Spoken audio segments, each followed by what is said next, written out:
ಲೋಕಸಭಾ ಚುನಾವಣೆ ಹಿನ್ನೆಲೆ ಮೈಸೂರು ಕೊಡಗು ಕ್ಷೇತ್ರದಲ್ಲಿ ಒಕ್ಕಲಿಗರ ನಡೆ ಗುಪ್ತಗಾಮಿಯಾಗಿರುವಂಥದ್ದು. ಎರಡೂ ಪಕ್ಷಗಳ ಪರವಾಗಿ ಒಕ್ಕಲಿಗ ಸಂಘದ ಪದಾಧಿಕಾರಿಗಳು ಬ್ಯಾಟಿಂಗ್ ಮಾಡ್ತಿದ್ದಾರೆ. ಏನು ಮೈಸೂರು ಚಾಮರಾಜನಗರ ಒಕ್ಕಲಿಗ ಸಂಘದ ನಡೆ ಈಗ ತೀವ್ರ ಗೊಂದಲದ ಗೂಡಾಗಿದೆ. ಕಾಂಗ್ರೆಸ್ ಪರವಾಗಿ ಒಕ್ಕಲಿಗ ಸಂಘದ ಅಧ್ಯಕ್ಷ ಸುದ್ದಿಗೋಷ್ಠಿಯನ್ನು ನಡೆಸಿದ್ದಾರೆ. ಈ ಬೆನ್ನಲ್ಲೇ ಬಿಜೆಪಿ ಪರವಾಗಿಯೂ ಕೂಡ ಸಂಘದ ಸದಸ್ಯರಿಂದ ಸುದ್ದಿಗೋಷ್ಠಿ ನಡೆಸಲಾಗಿದೆ. ಇನ್ನು ಸಂಘ ನೇರವಾಗಿ ಯಾರಿಗೂ ಬೆಂಬಲವನ್ನ ಕೊಟ್ಟಿಲ್ಲ ಅಂತ ಸದಸ್ಯರು ಹೇಳ್ತಾ ಇರುವಂಥದ್ದು. ಇನ್ನು ಒಕ್ಕಲಿಗ ಸಮುದಾಯದ ಒಲಿಸಿಕೊಳ್ಳಲು ಎರಡೂ ಪಕ್ಷಗಳಿಂದ ತೀವ್ರ ಕಸರತ್ತನ್ನ ಮಾಡಲಾಗ್ತಾ ಇದೆ. ಒಕ್ಕಲಿಗ ಮುಖಂಡರನ್ನ ಸಂಪರ್ಕ ಮಾಡ್ತಾ ಇರುವಂಥದ್ದು ಉಭಯ ಪಕ್ಷದ ನಾಯಕರು. ಒಕ್ಕಲಿಗರ ಹಿಡಿತ ತಪ್ಪದಂತೆ ತಂತ್ರಗಾರಿಕೆಯನ್ನ ಜಿಟಿಡಿ ಮುಂದುವರಿಸ್ತಾ ಇದ್ದು, ಒಕ್ಕಲಿಗ ಸಂಘದ ಬೆಂಬಲ ಯಾರಿಗೆ ಎಂಬುದೇ ಈಗ ತೀವ್ರ ಕುತೂಹಲವನ್ನ ಉಂಟು ಮಾಡಿದೆ. ಮೈಸೂರು ಕೊಡಗು ಕ್ಷೇತ್ರದಲ್ಲಿ ಒಕ್ಕಲಿಗರ ನಡೆ ತೀವ್ರ ಗುಪ್ತಗಾಮಿಯಾಗಿರುವಂಥದ್ದು ಗೊಂದಲದ ಗೂಡಾಗಿದೆ. ಮೈಸೂರು ಚಾಮರಾಜನಗರ ಒಕ್ಕಲಿಗ ಸಂಘದ ನಡೆ ಎರಡೂ ಪಕ್ಷಗಳ ಪರವಾಗಿ ಒಕ್ಕಲಿಗ ಸಂಘದ ಪದಾಧಿಕಾರಿಗಳು ಬ್ಯಾಟಿಂಗ್ ಮಾಡಿದ್ದಾರೆ.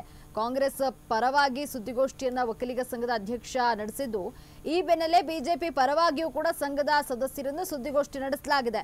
ಇನ್ನು ಸಂಘ ನೇರವಾಗಿ ಯಾರಿಗೂ ಕೂಡ ಬೆಂಬಲವನ್ನ ಕೊಟ್ಟಿಲ್ಲ ಅಂತ ಸದಸ್ಯರು ಹೇಳ್ತಿರುವಂಥದ್ದು. ಒಕ್ಕಲಿಗ ಸಮುದಾಯವನ್ನ ಒಲಿಸಿಕೊಳ್ಳಲು ಎರಡೂ ಪಕ್ಷಗಳಿಂದ ತೀವ್ರ ಕಸರತ್ತನ್ನ ನಡೆಸಲಾಗ್ತಾ ಇದೆ. ಒಕ್ಕಲಿಗ ಮುಖಂಡರ ಸಂಪರ್ಕ ಮಾಡ್ತಾ ಇರುವಂಥದ್ದು ಉಭಯ ಪಕ್ಷದ ನಾಯಕರು.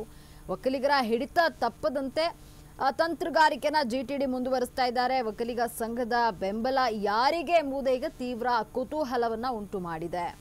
ನಿಮಗೆ ಹೆಚ್ಚಿನ ಮಾಹಿತಿಯನ್ನ ನೀಡಲು ನಮ್ಮ ಪ್ರತಿನಿಧಿ ಯಶಸ್ ಡೆಸ್ಕ್ನ ನೇರ ಸಂಪರ್ಕದಲ್ಲಿದ್ದಾರೆ. ಯಶಸ್, ಏನು ಲೋಕಸಭಾ ಚುನಾವಣೆಗೆ ಇನ್ನು ಕೆಲವೇ ದಿನಗಳು ಮಾತ್ರ ಬಾಕಿ ಇರುವಂಥದ್ದು. ಲೋಕಸಭಾ ಚುನಾವಣೆಯಲ್ಲಿ ಒಕ್ಕಲಿಗ ಮತಗಳು ಏನಿದೆ ಅವು ನಿರ್ಣಾಯಕವಾಗಿರುವಂಥದ್ದು.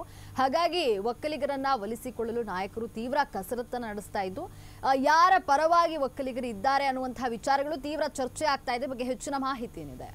ಅದು ಲಕ್ಷ್ಮಿ, ಬಹಳ ಪ್ರಮುಖವಾಗಿ ಲೋಕಸಭಾ ಚುನಾವಣಾ ಮತದಾನಕ್ಕೆ ಕೆಲವೇ ದಿನಗಳು ಬಾಕಿ ಇರತಕ್ಕಂಥದ್ದು. ಹೀಗಾಗಿ ಕೊನೆ ಹಂತದಲ್ಲಿ ಮತದಾರರನ್ನು ಸೆಳೆಯುವಂಥ ನಿಟ್ಟಿನಲ್ಲಿ ಉಭಯ ಪಕ್ಷಗಳು ಕೂಡ ಸಾಕಷ್ಟು ಸರ್ಕಸನ್ನು ಮಾಡ್ತಾ ಇದೆ. ಮೈಸೂರು ಕೊಡಗು ಲೋಕಸಭಾ ಕ್ಷೇತ್ರದ ವಿಚಾರದಲ್ಲಿ ಈ ಬಾರಿ ನೇರ ಹಣಾಹಣಿ ಇರತಕ್ಕಂಥದ್ದು. ಭಾರತೀಯ ಜನತಾ ಪಾರ್ಟಿ ಹಾಗೂ ಕಾಂಗ್ರೆಸ್ ನಡುವೆ ತೀವ್ರ ಹಣಾಹಣಿ ಇದೆ. ಭಾಳ ಪ್ರಮುಖವಾಗಿ ಭಾರತೀಯ ಜನತಾ ಪಾರ್ಟಿಯಿಂದ ಏನು ಯದುವೀರ ಕೃಷ್ಣದತ್ತ ಚಾಮರಾಜ ಒಡೆಯರು ಅಭ್ಯರ್ಥಿ ಆದರೆ, ಕಾಂಗ್ರೆಸ್ ಪಕ್ಷದಿಂದ ಲಕ್ಷ್ಮಣ್ ಅವರು ಅಭ್ಯರ್ಥಿಯಾಗಿರ್ತಕ್ಕಂಥದ್ದು.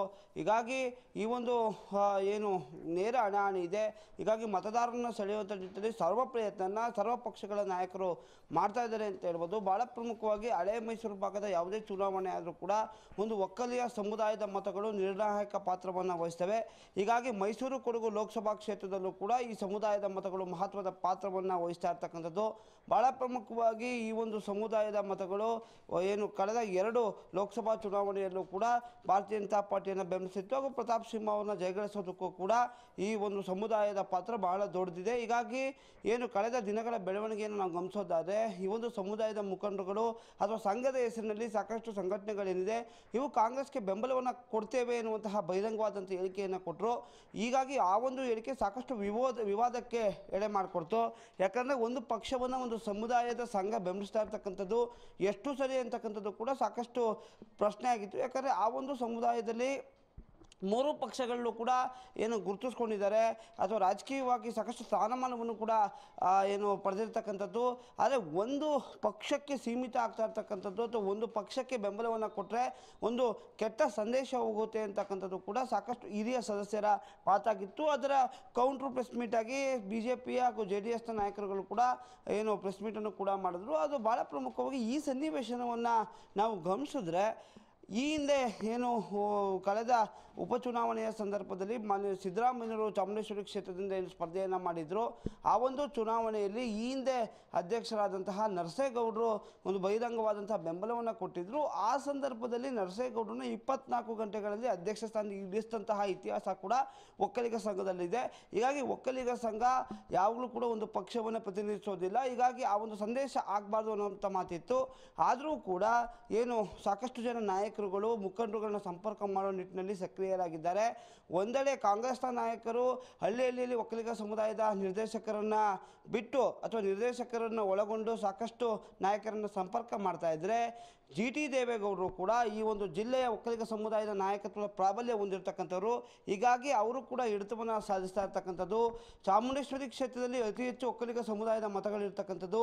ಚಾಮರಾಜ ಇರ್ಬೋದು, ಹುಣಸೂರು ಇರ್ಬೋದು, ಪಿರಿಯಾಪಟ್ಟಣ ಇರ್ಬೋದು, ಈಗ ಈ ಹಲವಾರು ಭಾಗಗಳಲ್ಲೂ ಕೂಡ ನಿಕಟವಾದಂತಹ ಸಂಪರ್ಕವನ್ನು ಹೊಂದಿದ್ದಾರೆ.